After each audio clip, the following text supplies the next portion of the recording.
I'm Christopher Lydon, and this is Open Source, talking about capitalism this time, trying to reckon the power of big money to shape, even rule, the human species. Capitalism is the one-word name given to a 1,000-year-old force. It's not a science or doctrine or mere politics. It's a thoroughly human and ever-changing arrangement of affairs that can produce rapid and vast expansion of wealth in private hands. And Capitalism is the title of our guest, Sven Beckert's new 1,000-page history of the whole thing. 1,000 pages covering 1,000 years. Welcome back, Sven. Great to be here, Chris. Thank goodness you're a historian, not an economist. But the opening line in your book is, "We live in a world created by capitalism." How did it happen? Is it still happening? For better or worse? Did it have to happen? Were there alternatives? Let me say, you make capitalism seem like a sort of yeast. It enlarges private money. You could also imagine it as a virus. And you've got to help us see it still evolving out there with the gold rush to NVIDIA as we speak. We don't believe anymore in the end of history, the thought that the evolution of capitalism has stopped. Where did it go? I start the book with the notion that capitalism surrounds us, is everywhere, because in some ways it's the most important fact about the world in which we live. We cannot really understand much about the world in which we live without having some understanding of capitalism. Capitalism impinges upon all spheres of our lives, on the greatest macro structures, the kind of labor markets we inhabit, the kinds of international relations we inhabit, but also the most intimate aspects of our lives. It's a powerful fact in our lives, and often we don't think about it much because capitalism is kind of the water in which the fish lives. It's all around us, but we don't necessarily notice it. But it is the central kind of structuring force in our lives today. And as a historian, as somebody who is interested in economic history and global history and the history of capitalism, I felt that I could make a contribution to our understanding of the world in which we live in today by disentangling this capitalism, by making us better understand in novel ways this capitalism. Strikes me, Sven Beckert, your gift is to rescue capitalism from the dismal science of economics and instead to tell a story. In this case, back to the 11th century, little pools of local cash in port cities in the Islamic Middle East, like Aden or Samarkand in Central Asia. These places find each other and they grow networks. Trade grows money, and it's empowered money to do something, and it sort of directs it. Give an example from those early days. So the book starts in the port of Aden in present-day Yemen, and I look at the community of merchants there who are trading horses, spices, textiles, metalwares between the Arab world and East Africa, Northern Africa, but especially into India. And we have very good records of their business activities, of their lives. And what is striking about these merchants in Aden in the year 1150 is that what they do seems to us strikingly modern. We immediately understand the logic in which they operate. They buy things to sell them and to make money and to accumulate more capital to then invest it in further voyages to East Africa or to India. And so their activities are strikingly modern. But in some ways, this is kind of the emergence of a capitalist logic. They are capitalists. They are entrepreneurs in 1150 Aden who are strikingly similar to modern-day entrepreneurs. But if you look at the broader world in 1150, they are just a tiny part of this world. The logic of their economic lives does not structure economic life on planet Earth. It's very marginal to economic life on planet Earth. And now fast forward to the year 2025, when this logic that they embodied in the year 1150 structures almost all of economic life on planet Earth, and it also structures most of our lives more broadly today. And so what the book basically does is to trace how this logic that at one point was quite marginal and confined to small spaces and to very small groups of people, how this logic spreads throughout societies, throughout the world, and comes to dominate life on Earth in the present.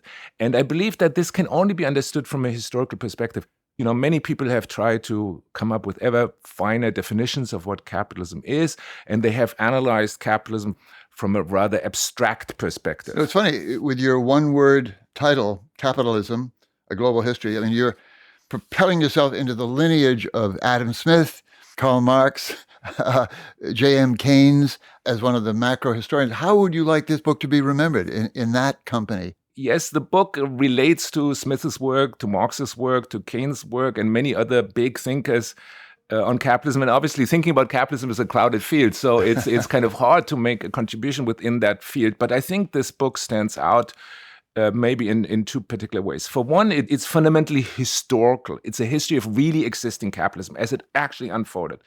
And the second contribution that I see this book making, and that is different from the people that you mentioned earlier, is that I'm making an effort to think about the history of capitalism now from a truly global perspective.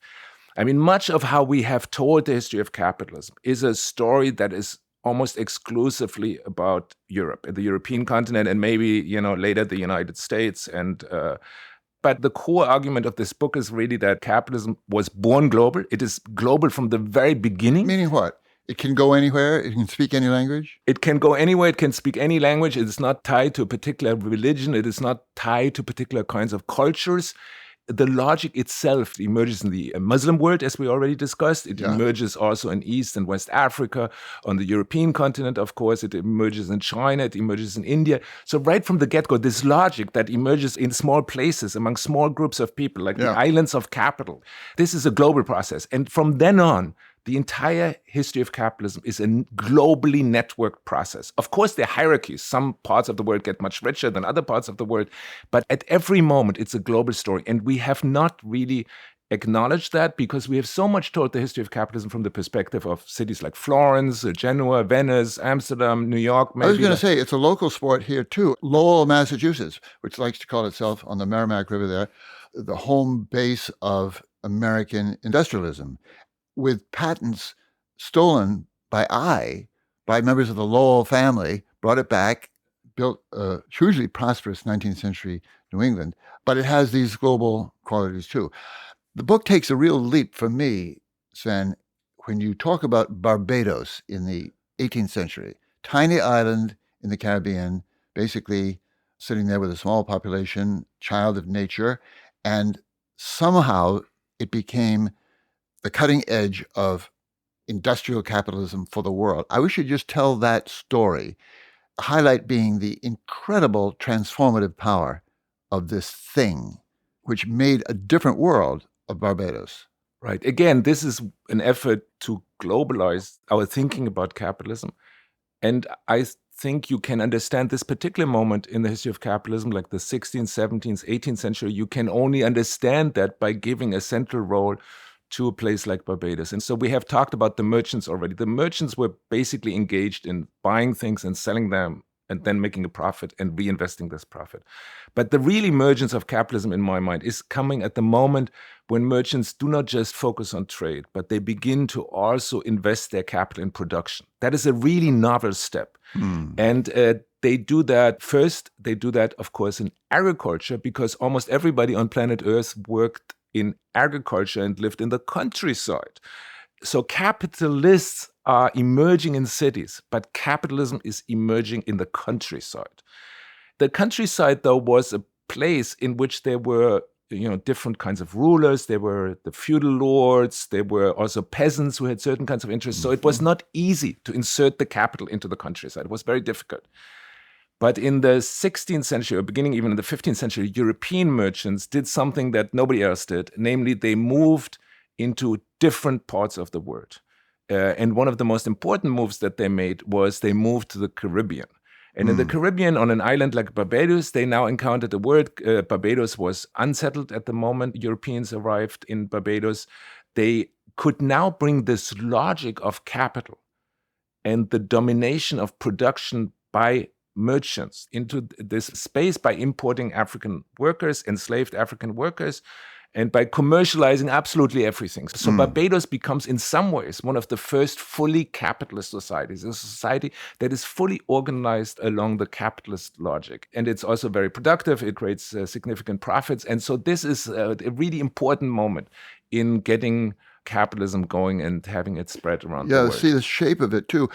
It's important to note that capitalism as often as not, brings slavery with it. Slavery is a piece of the story all over the world. Yes, slavery obviously has a much longer history. There's a lot of slavery in the world before the advent of capitalism.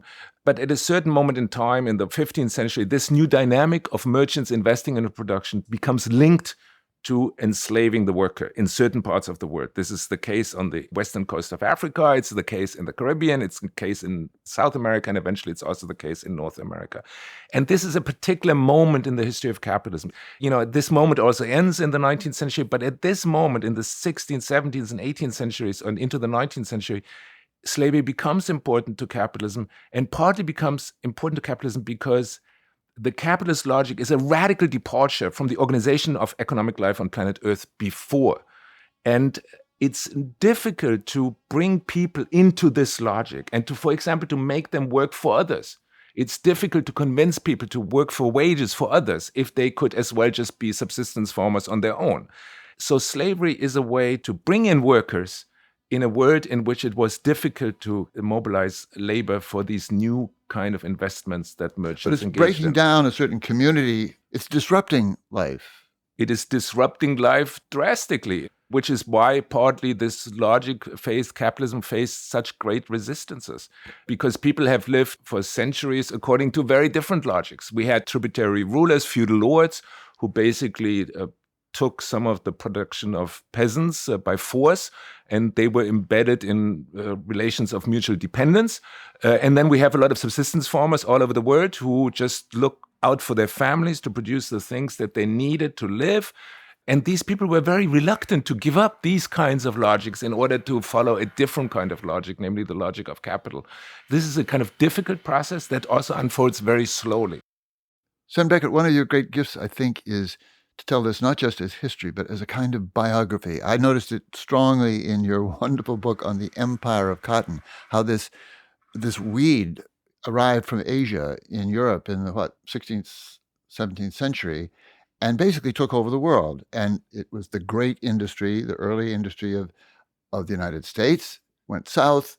It's now resettled in Asia in a big way in the stands where so much of cotton is grown, but also produced, where the T-shirts come from, the magic of fiber. But in the case of capital, it's these pools of money looking all over the world, traveling everywhere in search of investment possibilities. And it goes global, literally. And I'd love you to imagine this force as a person. What is this figure like growing up? Imperious, incredibly inventive, almost fearless, also predatory, arrogant, deep into himself. Describe him, this guy, Mr. Capitalist. This is a great observation. And in some ways, I think you're absolutely right. The book is a kind of biography of capitalism. The first quarter of the book or so describes the process of this logic existing in certain kinds of merchants and certain kinds of merchant communities. And then I described how this process spreads into the realm of agrarian production, for example, sugar, how it spreads into industrial production, for example, the production of textiles. But it remains for a very long time. It remains very marginal to economic life on Earth. And it is then in the 17th and 18th century that it becomes increasingly focused on the continent of Europe. So it kind of gathers its strength at a particular part of the world, but it continues to be connected to all other parts of the world. And then in the late 18th century, it kind of takes a gigantic step, namely it finds a way to make human labor much more productive in the course of the Industrial Revolution. I was going to say, this is really when this capitalism gathers its enormous strength and its ability to now much more rapidly transform human life on planet Earth. And after 1800, it's a process that is increasing human productivity. It's producing ever more things. It does include ever more parts of the world in its logic. Yep. It includes ever more people in its logic, until we get to the present, where it is almost present anywhere and everywhere on planet Earth, which in itself is quite novel.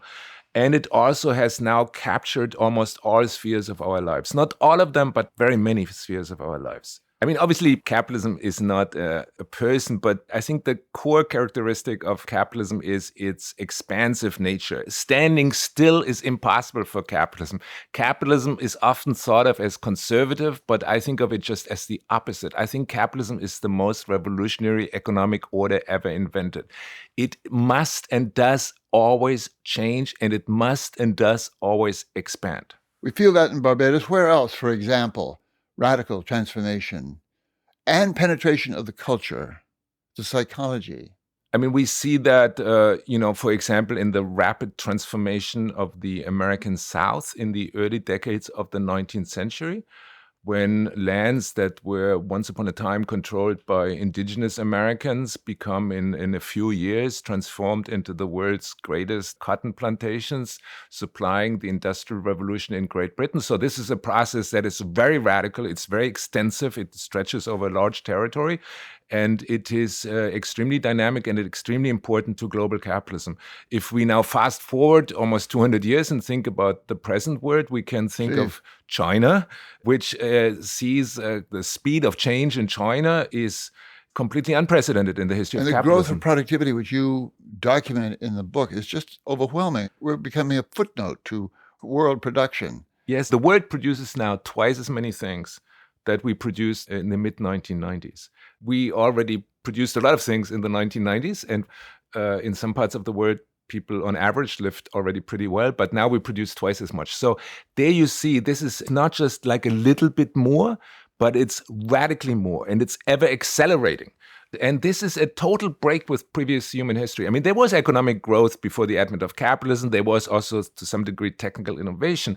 But this was never continuous, and this was never as fast as it was under capitalism. So this is one of the core characteristics of capitalism. It's enormous dynamic, and its need to and ability to revolutionize all aspects of human life. Back to the South and the transformation. Obviously, the land was critical. The slave labor was critical. In what way does capital, the availability of investment money, make all the difference, trump the other necessities here? I mean, all of it is, you need land, you need labor, but you need raw materials, you need machinery, but you also need capital. And in the case of the American South, what you see is a massive, massive insertion of European capital, British capital, French capital, German capital, coming via New York into the southern countryside and making possible this radical transformation of that countryside, in the span of just one generation.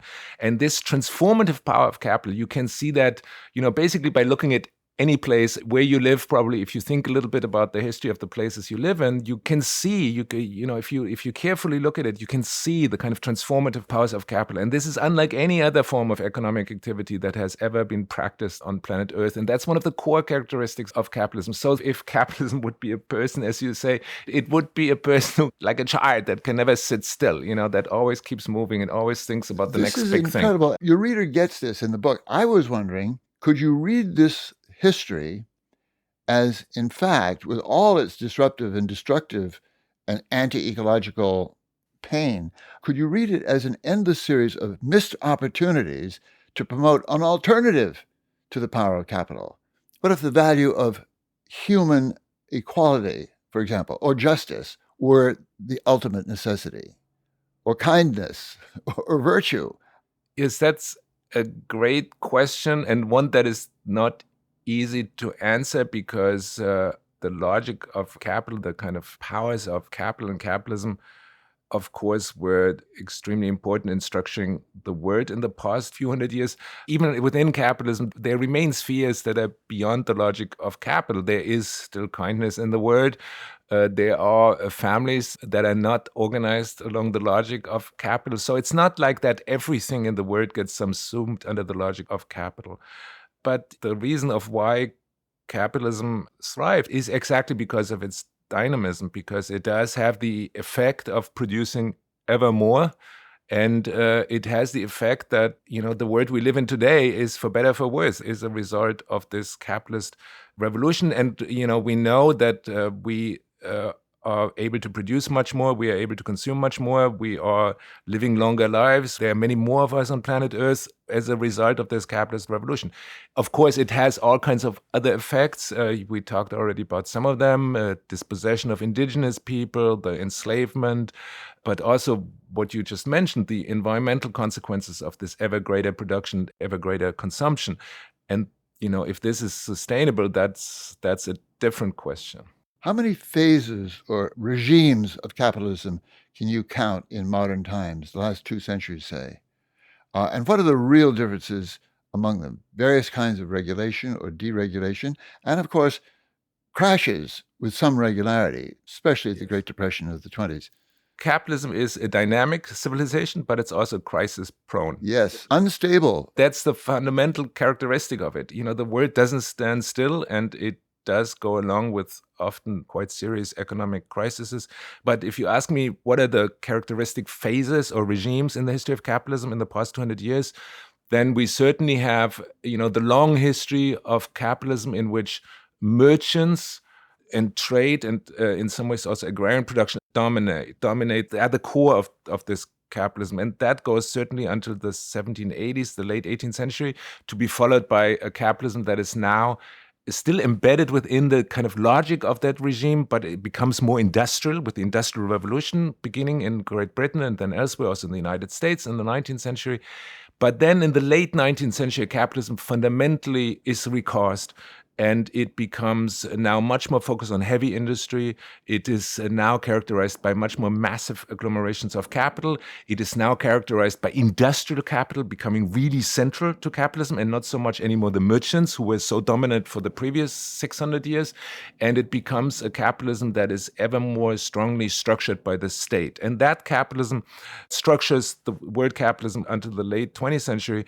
But of course, in the 1950s, something else comes about, and this is now a kind of Keynesian capitalism that becomes, the welfare state becomes important. There are efforts to address the great social inequalities that come out of capitalism. And then we come in the 1970s, we see the emergence of what we can maybe describe as neoliberal capitalism, which is perhaps now coming to an end. Go back to the 30s, because there's a convergence there of the Depression, of course, Keynes reading the results of World War I, but also Franklin Roosevelt, boldly anti-capitalist in his politics in a certain way, but at the same time, he's the man who saved capitalism. How do you explain that period of the Keynesian triumph and the welfare state?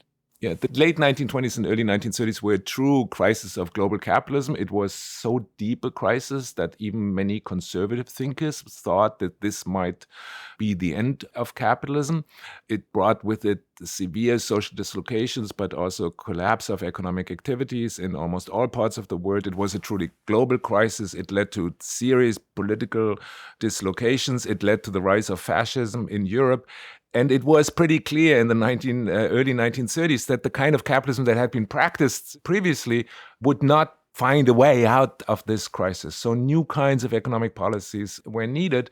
And the fundamental innovation of this particular moment was a much greater involvement of the state in regulating capitalism.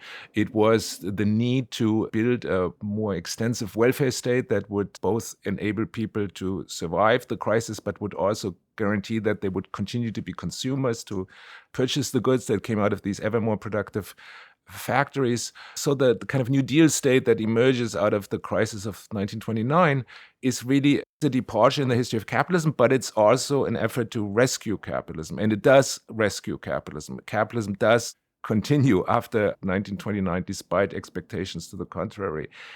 And I think this points to something more general, and that is that capitalism is undogmatic. Capitalism is not wedded to just a particular kind of relationship to the state. It's not wedded to a particular kind of capital. It's not wedded to a particular kind of labor regime. It is not wedded to particular kinds of political regimes. It can combine and recombine all of these things. And partly its ability to do so explains its continued dynamism. And that's a core argument that I'm trying to make here, that there is no standing still, and capitalism can look quite different at particular moments in time, but it's still capitalism. It did look different after World War II, the so-called post-war bargain. And in Europe, I'm thinking of England, but public education, higher education, public transportation, of course, public health, all these public initiatives and responsibilities made a sort of marriage with capitalism. And the argument continues. In that whole period, post-war, who got closest to a reasonable compromise of human values and the power of capitalism? I think this is something that's happening in Western Europe. It's happening in the United States. I mean, of course, there are national differences. The Swedish welfare state looks quite different from the American welfare state, but the basic trend was everywhere the same. And the result of that was, A, that there was a real reduction in social inequality. There was an increase in social mobility. And these were also moments of rapid economic growth, which is why we remember these years as a kind of golden age of capitalism, and why also very many Americans are thinking back to the 1950s and 1960s as the kind of word that they would like to return to. Yeah. Maybe would still love to return to the Roosevelt magic. Yeah. Yeah. Sven Beckert, you wrote a long and very powerful argument in the New York Times a couple of weeks ago in which you said the 50-year era of neoliberal capitalism is coming to an end, dying of its own contradictions, and particularly dying of the shocking growth of inequality in this country after a period of restrained government activism, free trade, a lot of deregulated markets. What did all that distress have to do with the rise, even today, of Donald Trump, do you think? I think there is a relation. And in some ways, I think the rise of populist right-wing movements, not just in the United States, but also in other parts of the world, is related to the enormous dislocations that the neoliberal order brought with it. The neoliberal order, as we know, brought a very significant sharpening of social inequality. It brought with it a devastation of the kind of core industrial areas of the United States and Europe, what's called the Rust Belt. You know, it did bring prosperity to many cities. It brought prosperity to certain people, certain parts of the American people. It made the rich unbelievably richer, so that we now live in a world of just absurd kinds of social inequality. But there was pushback. I mean, there was a crisis in 2008, and that crisis had significant implications for many Americans, maybe more so than we thought at the moment when it actually happened. And out of this crisis came also a pushback against the structures of the neoliberal order. And this pushback came from the left. If you think about Occupy Wall Street, or if you think about the protests against the WTO in Seattle. But I think the more significant pushback in some ways came from right-wing populist forces, of which Donald Trump became one of the most important. And so I think, you know, the combination of this crisis combined with the pushback, a political pushback against this order, now brings us into a moment in which the neoliberal order kind of has run out of steam. And we are in the process of the emergence of a different kind of order. Again, another order of capitalism, as we have discussed when we thought about earlier moments of capitalism. This phrase neoliberalism fascinates me, partly because it's so little used. Jimmy Carter was the first neoliberal as a Democrat with very shallow roots in the democratic side of life, unions, anti-war, even the civil rights world. But he was a deregulator and led a sort of retreat of the government from a lot of areas of Rooseveltian responsibility. But then I hear Noam Chomsky saying about neoliberalism, first thing you have to understand is it's not new and it's not liberal. I think we are at the moment in which a new order is emerging. And of course, the problem when you live in that moment, we don't know yet how things are going to turn out. But we see maybe some of the kind of general outlines of this new order emerge. And what we see is, for example, that there is a much greater trend to politicize economic life. I mean, one of the core ideas of the neoliberal order was to remove the market from political intervention as much as possible. What we see now is that in the United States, but also elsewhere in the world, there's a great political effort to restructure markets, to secure access to raw materials, to keep imports out of the United States, to even get involved in corporate strategy by the president himself. These are all things that would have been totally unimaginable under the neoliberal order. So I think there we will see a kind of reassertion of the state in economic life in novel ways. What we don't yet see is the other crisis of the neoliberal order was the enormous social inequality that it has produced. I don't think we see much of a significant effort to address the social inequality in the United States yet. And who knows, maybe this is not going to happen. And of course, another huge crisis that the neoliberal order produced that we haven't discussed at all yet is the ecological crisis, because this huge expansion of human productivity and production has brought with it huge new pressures on nature. And, it's being discussed that there is an urgent need to address these issues, but we don't see them yet fully formed in the political sphere. We're also seeing a reassertion of capital's power in the age of billionaires, the billionaire class, which is absolutely rooted into the political structure now and accepted, to my kind of amazement. What does that tell you? I mean, capital is alive and well coming out of Silicon Valley and elsewhere, and it's making news and making history. Yes, it does show that if you let the logic of capitalism just play itself out, then you see an ever greater concentration of economic power, an ever greater degree of social inequality. And that is clearly worrisome. It's not just worrisome because in the United States, for example, so many Americans have seen their living standards being diminished or at least not improving. But it's also problematic because it does limit opportunities for social mobility, and it might actually be harmful to future economic growth for a whole range of reasons. But what we see in the history of capitalism is that in order to do something about this kind of concentration of economic power, what you need is some kind of political intervention. And we talked about the New Deal. This was certainly a massive political intervention in the distribution of wealth in the United States. But we know also from the history of capitalism that this is not impossible. I mean, we can imagine a different kind of capitalism. We've had a different kind of capitalism. We can imagine it. We can imagine it. We need to remember, and I think that's also, the neoliberal order made itself kind of a godly order, something that was beyond human intervention. Now we see that this order is actually made by humans just like any other economic order, and it can also be remade. It can be made in a different way. Maybe by economic life becoming again more politicized, maybe that's also an opportunity that we can imagine a different form of organizing our economic life that is more conducive to the interests, not just of a tiny, tiny minority of Americans, but to all Americans. Looking forward, we're flying high over 1,000 years in 1,000 pages of your book on capitalism. But what lessons would you draw out of that vast landscape as we plunge ahead? I think the most important lesson I would draw from that is that capitalism is not natural. It's a particular form of economic life that emerges at a particular moment in human history. I would also learn from it that capitalism is undogmatic. It changes over time. And I would learn from it that it is a human-made order that can also be changed, that we are not like just the victims of the laws of economics, but we are also the people who design the world in which we live, and that we have opportunities to design the world in ways that is more conducive to the interests of larger groups of Americans, as is currently the case.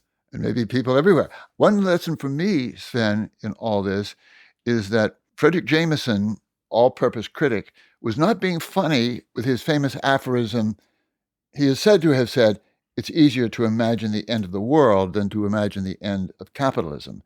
What he really meant, I now realize, is that capitalism is at war with the life of this world, with the natural environment, as you said, with human communities, with human flourishing in general. What he actually said was, it seems to be easier for us today to imagine the thoroughgoing deterioration of the earth, look out your window, and of nature than the breakdown of late capitalism. It's a deeply plausible and serious warning. Yes, I think it is. There is a kind of conflict between the logic of capitalism and the nature of nature. The logic of capitalism, as we talked about, is expansive, and it is dependent on ever further growth, which puts ever further pressure on natural resources and on our natural environment. But of course, the planet itself is limited in scope. There are, a lot of resources on planet Earth, but there is a limit to that. So there is basically a conflict between the expansionary tendency of capitalism and the limited nature of nature. And therefore, I think it is easier to imagine the end of the world than the end of capitalism. The humans are very creative. We have done amazing things. And I think we have the ability to address many of the issues that are If they're put before us, definitely. So it depends on us. We can, for example, I mean, one of the most damaging things happening to the natural environment is global warming, but we also have some tools to address global warming, and we just need to politically decide that we want to embark upon solving these problems, which we can, because we are now in a situation that is unlike ever in human history. We are capable of taking care of the needs, of the basic needs, certainly of everybody in the United States, but maybe also of everybody globally. And that also gives us a certain kind of opportunity. That is something that is world historically novel. We have never had the opportunity to secure decent conditions of living, housing, healthcare, education to everybody. But now we have, and partly we have that as a result of the capitalist revolution. But we need to use those abilities that we have. Late in this giant book of yours, Sven Beckert, you ponder the question of what future historians will say about our civilization. And I like this. I think the note is quite right. You said they will find it difficult to understand our ways of thinking and our ways of being. They might celebrate us for our accomplishments or blame us for the long after effects of the world we created. They may struggle to grasp why we made sacrifices to a human-created God that threatened our species' very existence. Is that the last word? Yeah, I think that's, we don't know what people in the future will think about us, but in a way that is what we have left for future generations. Questions, opportunities, record of very impressive successes, but a lot of damage done. Thank you, Sven Beckert. Thank you, Chris. Great to be here. Sven Beckert is the Laird Bell Professor of History at Harvard. His books bring flair to unconventional subjects like Empire of Cotton, his biography of the fabric of our lives, which was a finalist for the Pulitzer Prize. His new one is Capitalism, A Global History. Here at Open Source, we rely on listener support. Remember us, please, in your end-of-the-year giving. Go to radioopensource.org/donate and say Happy New Year to the first and longest-running podcast out there. Leave us a comment while you're at it, and thank you for listening. We're proud to be a founding member of Hub and Spoke, a Boston-based collective of independent, creator-owned podcasts. Our shows range from technology to history to politics to art. We come together around the principle that independent voices and independently funded media are more important now than ever. You can learn more at hubspokeaudio.org. And thank you.